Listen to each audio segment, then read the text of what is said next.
Okay, welcome to this week's edition of the Brew Crew Review podcast. This is our fourth ever edition here as we started from the 2018 season.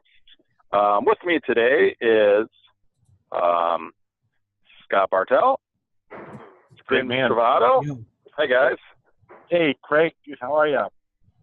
And Chad was supposed to call in, but then I guess something about, I don't know, Brewers. He said Brewers suck and WrestleMania's on tonight. I don't know, whatever he was talking about. But anyway, hopefully he'll join us next time. We'll see.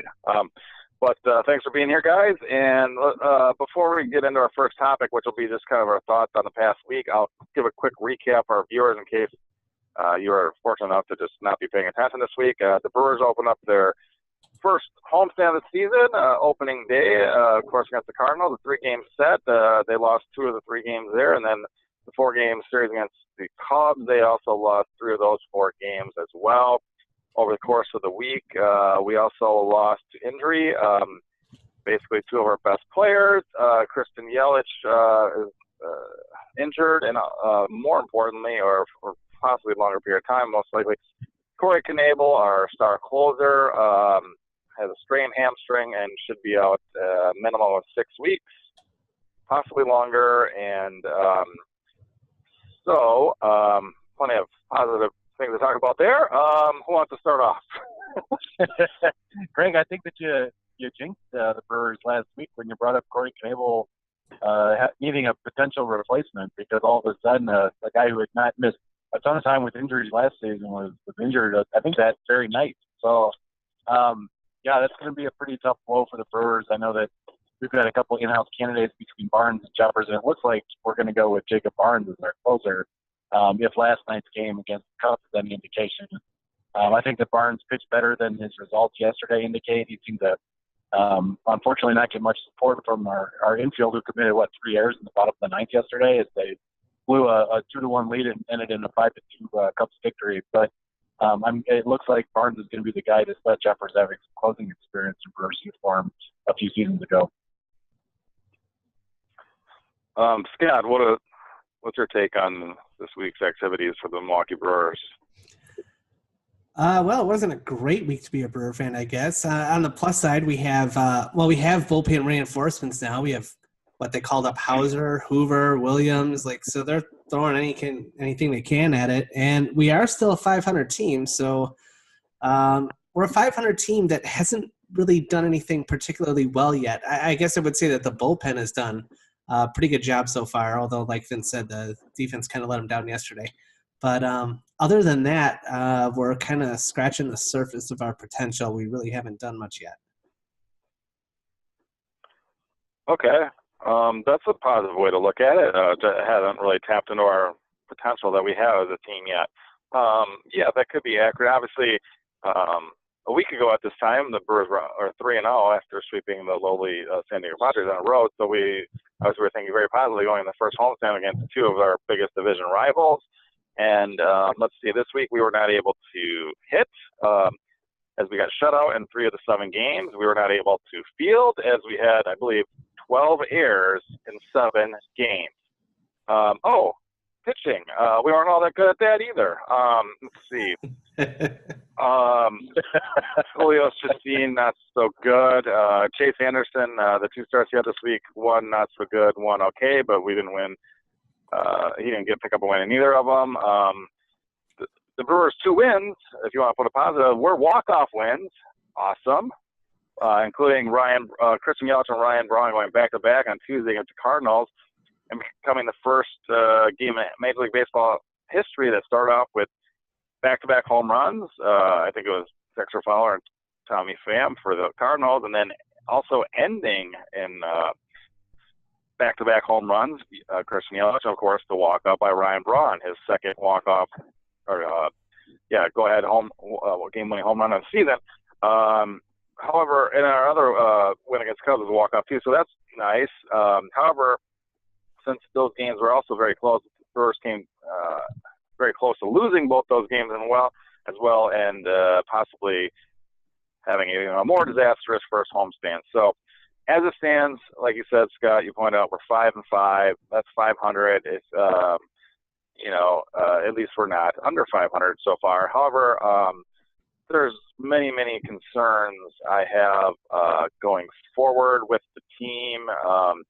I guess just to tap into a little bit more, if you guys had to is it just too early? Is it too small of a sample size? Or from what you've observed so far, do you want to readjust your Brewer win total for 2017? If you had a mulligan, 2018, if you had a mulligan on that from last week, I think, when you guys said 86, or when you said 87, when you said 86, and I said 85. Do you think that's too optimistic, or are we still on track with that? Or what are your observations?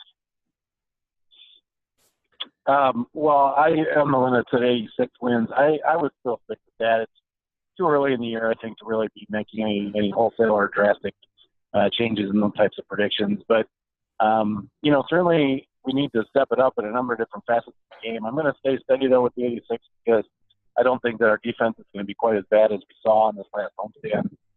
As you mentioned, Craig, it was 12 errors, just atrocious in a single homestand. To have that many errors is nuts. I think that last year's defensive metrics were significantly better. So I have some confidence that the team is going to turn it around. Like we mentioned at the top of the hour, Yelich has been out for a couple of games. Having guys like that in your outfield, I think, reduces errors. But certainly we got to step it up. I think all of us have concerns about our starting rotation. It has since day one. I don't know what's going on with the offense. It seems maybe like we're not playing our regulars enough. I know that there's been at least 2 games this week where it seems like Counsell has thrown some of our replacement or bench players in the starting lineup for games that I thought were almost must-win games, or as games that are as much a must-win as there can be in April. So I'm hoping that we can find a steadier and more consistent starting lineup that we simply stick with, 95% of the time going forward, and hopefully that stabilizes things. Yeah, Scott, any thoughts on your predicted win total or where the Brewers are headed? I don't want to adjust it yet, although we're only going to lose Yelich for 10 days hopefully, and that's retroactive, so yeah, that's fine. But losing Knebel for at least 6 weeks is going to be rough. But these are the 2 positions that if you had to have an injury, that's where you would want it, because those are our 2 deepest areas, the bullpen and the outfield. Unfortunately, they're arguably like the best in both positions, so that makes it a little bit harder to make up for it. The offense has been ho-hum, and the pitching has been ho-hum, I guess, so far. But the part that is really concerning, it's a very small sample size. But, yeah, we have 13 errors right now. That is, if you're wondering, dead last in the majors. And the next closest team has 9. So, yeah, we're throwing it around. So kicking the ball around a little bit, and throwing it all over the place. That last inning was the other night was like Keystone Cops. It was frustrating to watch. But what can you do, I guess?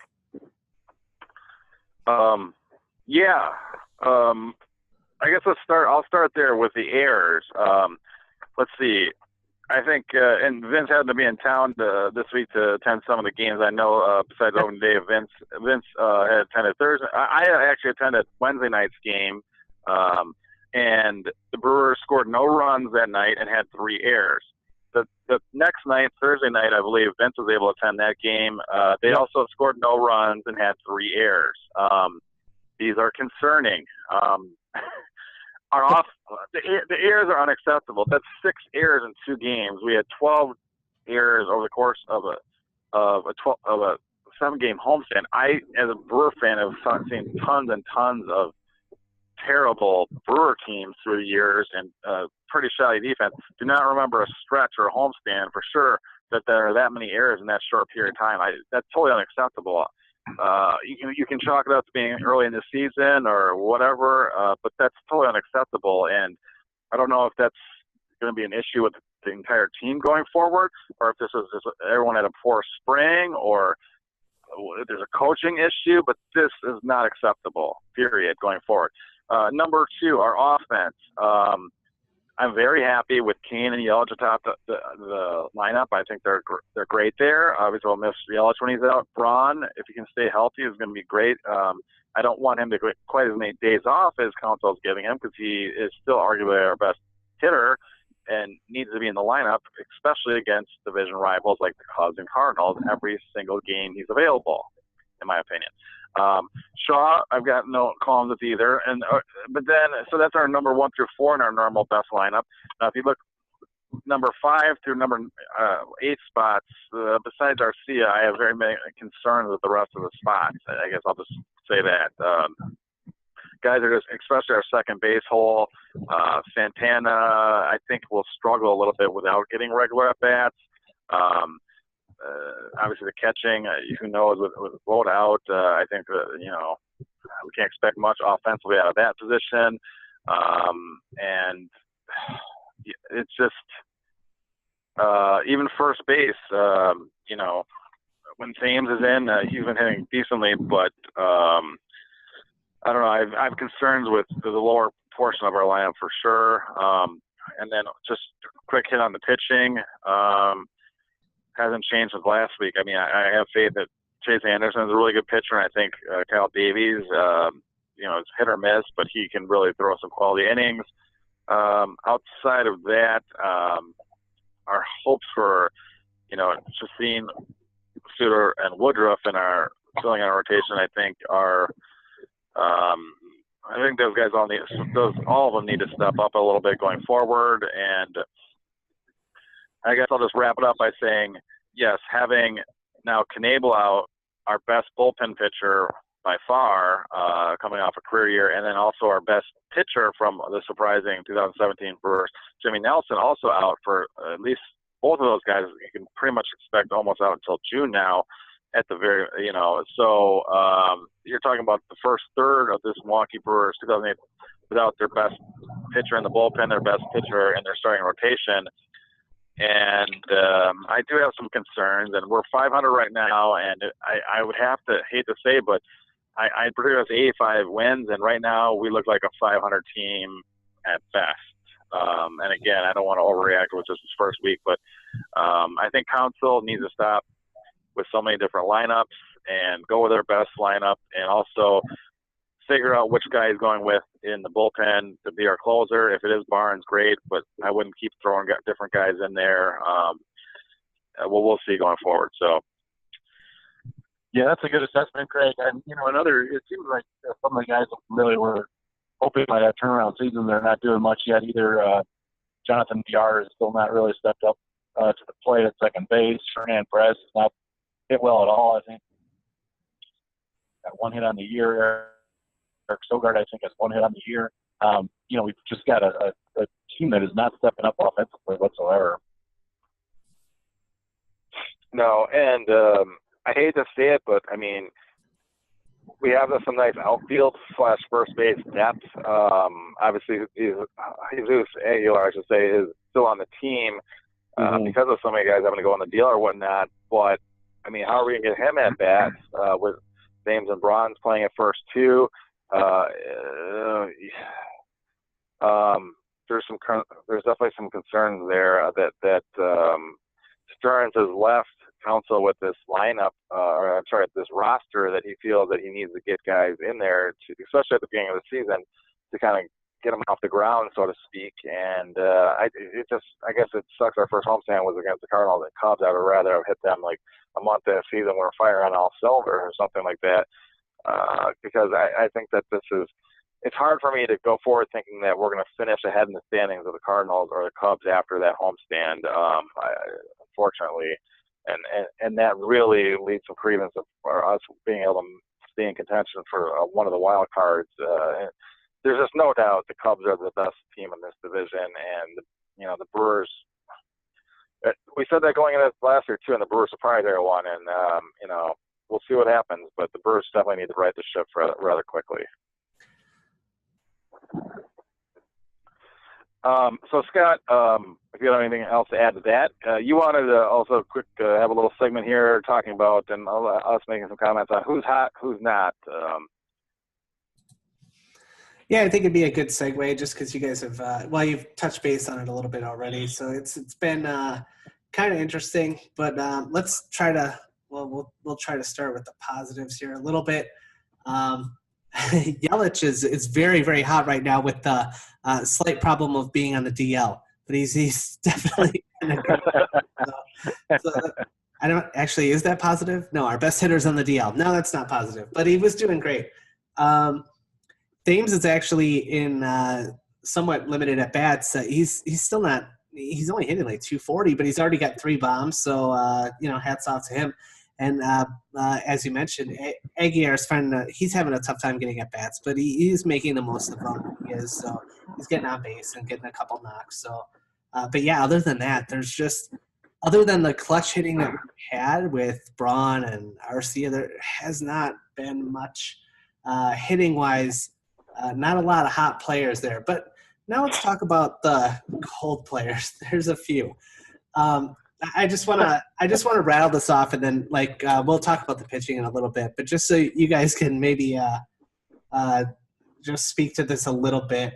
So right now, just looking at our hitting, we've got Pena's batting a .185. Braun, yeah, he's had some great homers. He's hitting a .156. Arcia, .133. Bandy, a .111. Perez, like you said, 1 hit. He's hitting .083. I have that much in my pocket, and I don't even live in I live in a cashless society, so I don't know why I even have it. Sogard, 1 hit in 14 at bats. So these role players that we expected to kind of be able to, basically just provide depth to our team have so far done absolutely nothing. And so that's why I'm trying to stay a little bit positive. Like, these guys are going to come around, but maybe it is the not being able to get everyday at bats that's really kind of bogging them down a little bit. Or maybe it's just a slow start. I don't know what it is, but what do you guys think? Scott, you're a great man and you raised some great points. I would love to get you guys' take on whether or not you think that these guys are perhaps being shuffled around or platooned or in unfamiliar situations off the bench versus starting, that maybe we're not putting guys in the best position to succeed. I know at the beginning of the year we talked about kind of a soft platoon over at first base between Thames and Braun. We've got a ton of outfielders, it seems like. We've got some guys coming off of the bench in unique roles. Do you guys think that that's playing a bit of a role in this?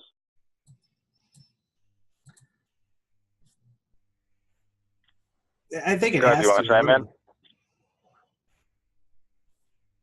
I mean, Sorry, go ahead. Here's the thing, though. So all of these guys going into the year, aside from Braun, a lot of the players that I just listed were expected to be platoon players, part-time roles, step up when needed. They're going to get some at-bats, and they're going to have to make the most of them. And then maybe at that point, Counsell's going to ride the hot hand for a little while, and maybe they get more at-bats. But none of these people said, coming into this year, none of them expected, hey, I'm going to get 600 at-bats this year and play every day. That's not going to happen. And unfortunately, when you are playing with matchups and things like that, if you're not producing, you're not playing. And so or you're not going to be on the team very long if you can't produce. I mean, if anybody did this, if we were talking about these stats in June, I would say this person isn't on the team anymore. So, I mean, they have to be expected to be able to do that. I know it's harder to do when you're not getting everyday at bats, but you have to prepare and you have to step up. Yeah. Yeah. Well, since I already talked quite a bit this episode, I'll just chime in with the who's hot, who's not. I guess who's hot, the Cubs. Who's not, the Milwaukee Brewers. There we go. That was easy. Fortunately, no, I mean, I understand that we're 5-5, but it feels like we're 2-8. You know what I mean? Like, we could have very well lost a lot of the close games that we did end up getting lucky to win, and we've just played terribly. I mean, like, this team, compared to such an overachieving team last year, in my opinion, the first 10 games of this year, we've massively underachieved, and there's some injuries and what's concerning going forward is this playing time issue. Like, I think that a lot of guys like to mentally prepare for a game. They don't want to show up at the ballpark not knowing whether or not their name's going to be in the lineup or not. So I think it's guys like Santana could really struggle in this type of situation. Even either Aguilar or Thames, not knowing when they're going to play. These guys aren't normal in a strict platoon. They can look ahead at which pitcher, if he's right-handed or left-handed, whether or not they're going to be in the lineup. But with this type of situation, it's not cut and dry like that. And I think it could be mentally taxing on these guys over the long course of the season. And they already know that there's going to be a lot of games they're not starting. They need to be prepared to come off the bench with the bat or whatnot. But I think that's kind of difficult for some players, and more veteran players like Braun, I think, could probably handle it, but especially with, he's going to have some built-in days off for health reasons, and just to get the other guys at bats. But some of the other guys, I think, may struggle with it. We'll see how it's handled going forward, but I hope Counsell changes his strategy a little bit, because I'm not a super big fan of how he's handled it during the first 10 games of the year. So,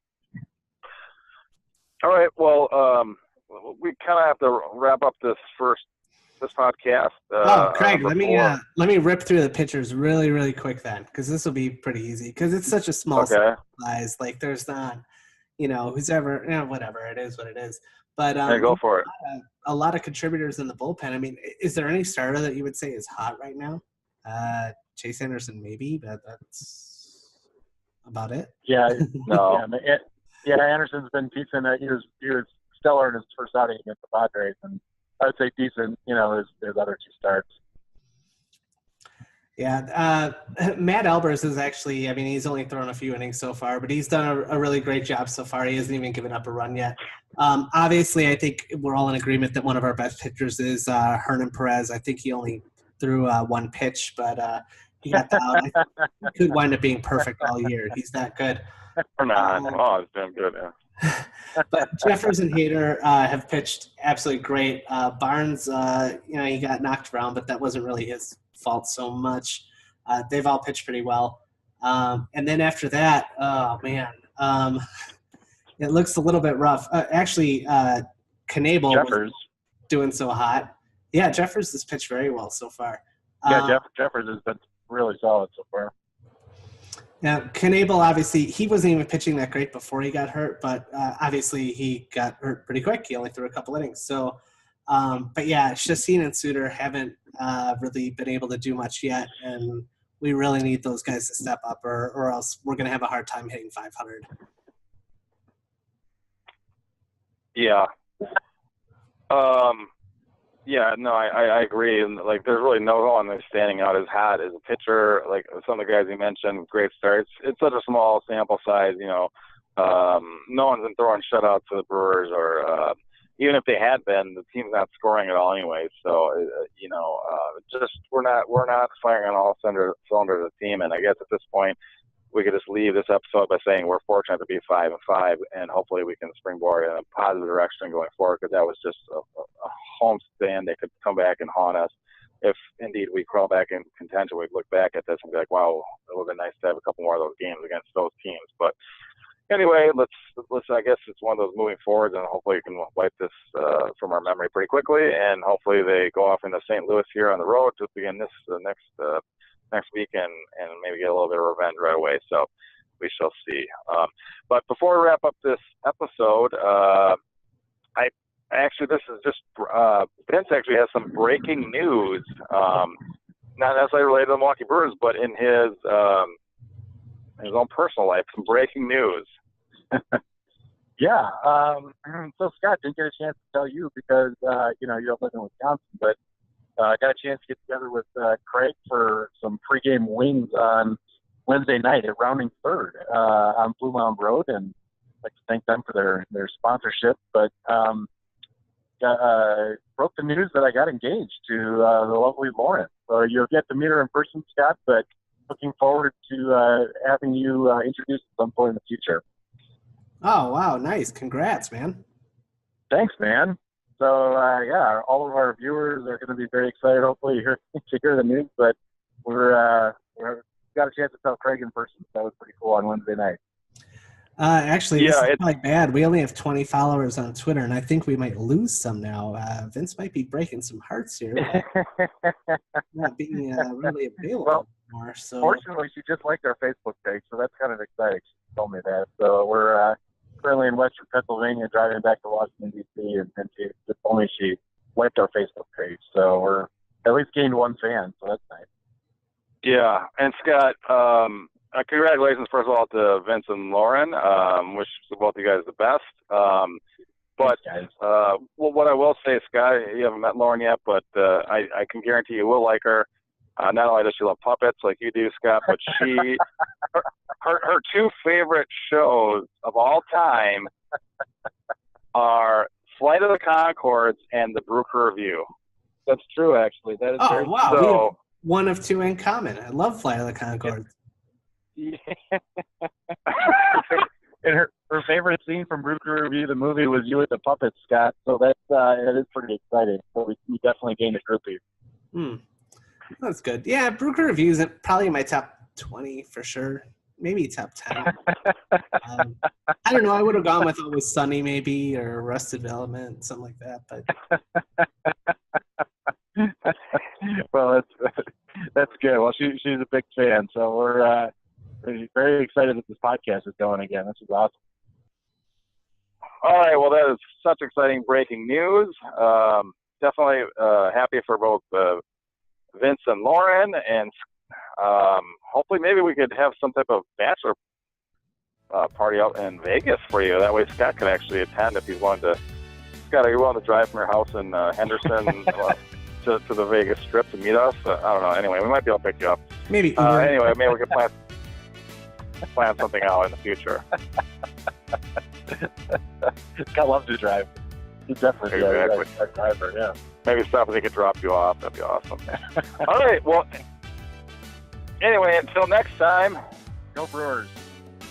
And stay classy, St. Louis.